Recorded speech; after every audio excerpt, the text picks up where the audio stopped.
chose se termine. La dame que vous voyez là, elle ne vit plus à cause de son foyer. Elle a laissé passer les choses. Les choses que je vais te dire qu'elle a laissé passer là même, toi-même tu seras dépassé. Donc aujourd'hui, elle est décédée. Au moment où elle voulait réagir, c'était trop tard, je te raconte.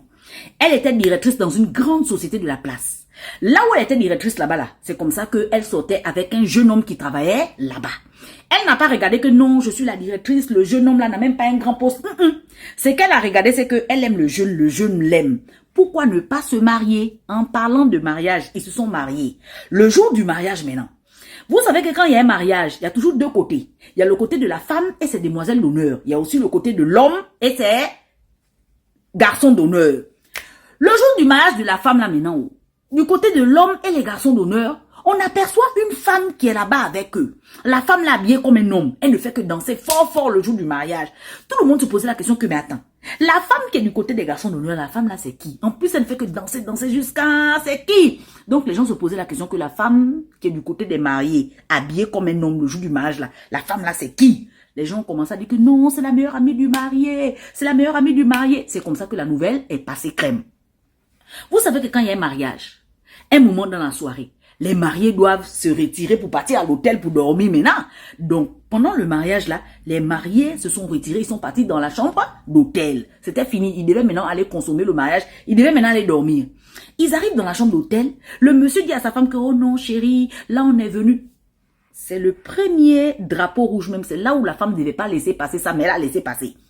Ils arrivent dans la chambre. Le gars dit maintenant que, oh non, chérie, écoute, hein, on est monté dans la chambre trop tôt. Les autres ne font que danser là-bas au mariage. Moi, je n'ai pas sommeil. Donc, toi, dors. Dors. Oh, mais quand on se marie, et puis on rentre dans la chambre d'hôtel, est-ce qu'on part pour dormir? Est-ce qu'on a sommeil? On est mariés, non? Allons-y, maintenant, on va faire le tchouka-tchouka.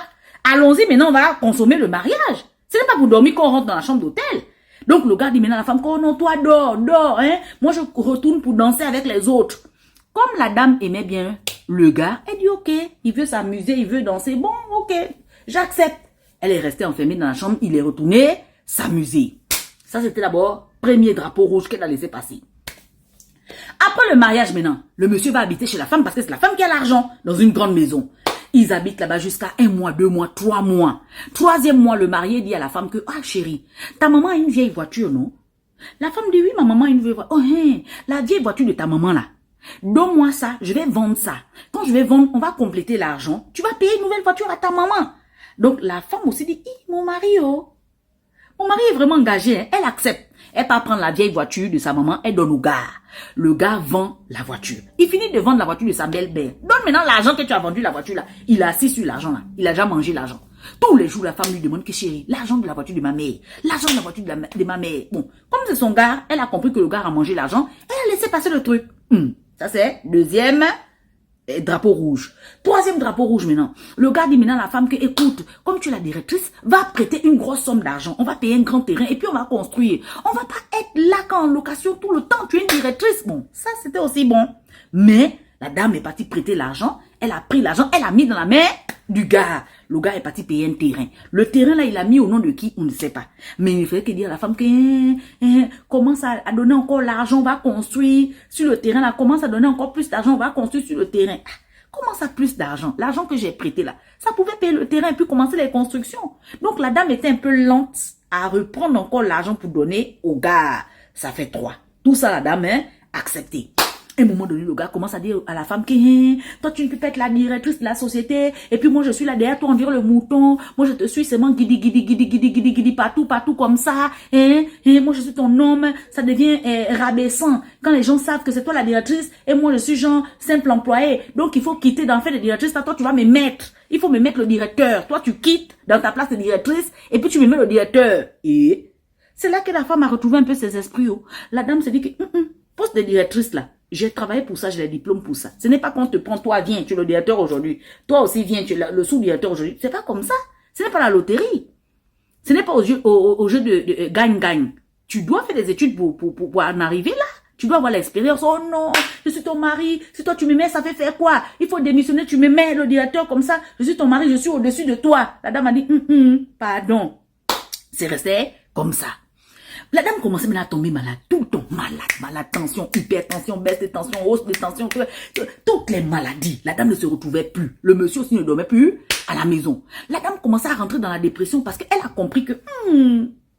donc quoi je me suis mise là? Les gens commençaient à parler à la dame que tu es sûre. Tu es sûr avec celui-là, tu es sûr, oh non, c'est mon gars. Tu sais, quand c'est comme ça, tu protèges ton homme. Oh non, c'est mon gars, machin. Les gens donnaient les conseils à la dame là, que, madame, le gars ne dort pas à la maison. On a l'impression que le gars profite seulement de toi. Oh non, c'est mon homme et tout. La dame a supporté. À un moment donné, la dame tombait tellement malade. Quand elle était malade, même elle appelle son mari que chérie. Allons me conduire à l'hôpital. Oh! Toi, tous les jours, on n'a qu'à te conduire à l'hôpital. Toi, tu es en train de jouer le bébé, là.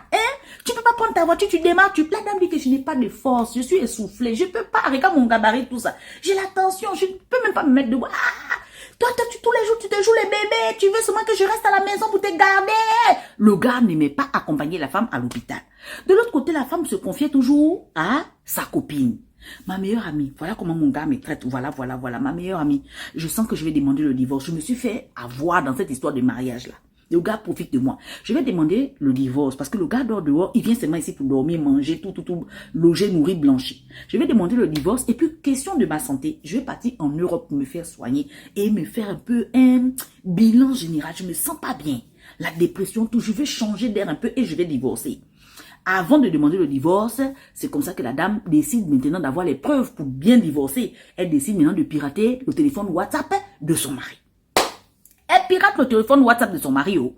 Vous vous souvenez le jour du mariage, il y avait une fille qui était habillée comme un homme qui dansait fort. La fille là, c'est une femme mariée.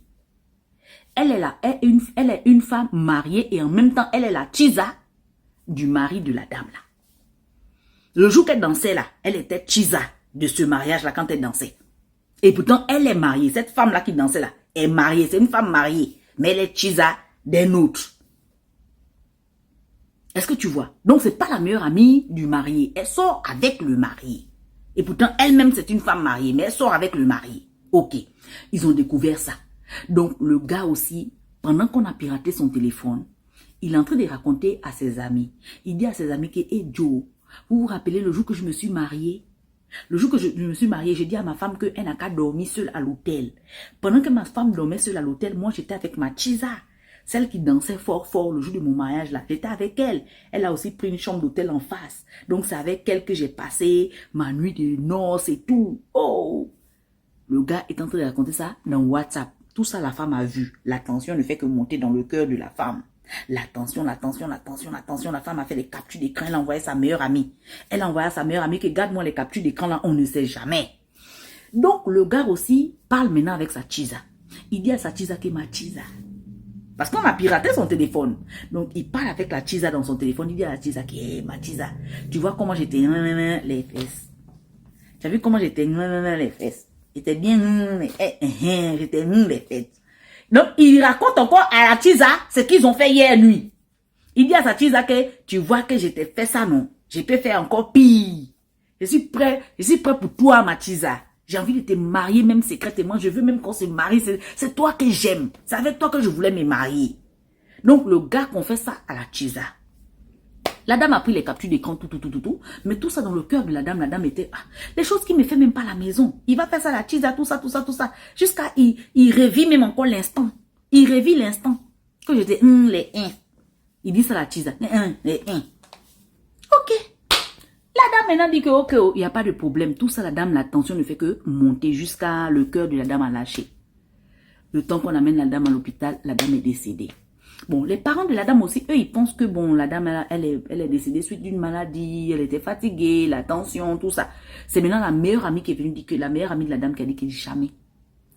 Ma copine n'est pas décédée de la tension. C'est son mari qu'elle est partie marier là. Il faisait tellement de mauvaises choses qu'elle a supporté jusqu'à le cœur a éclaté. Elle ne pouvait plus supporter. La famille de la dame Gabon, mais notre fille nous a jamais parlé de ça. La meilleure amie dit, votre fille avait honte. Elle avait honte. Elle ne pouvait pas raconter ça.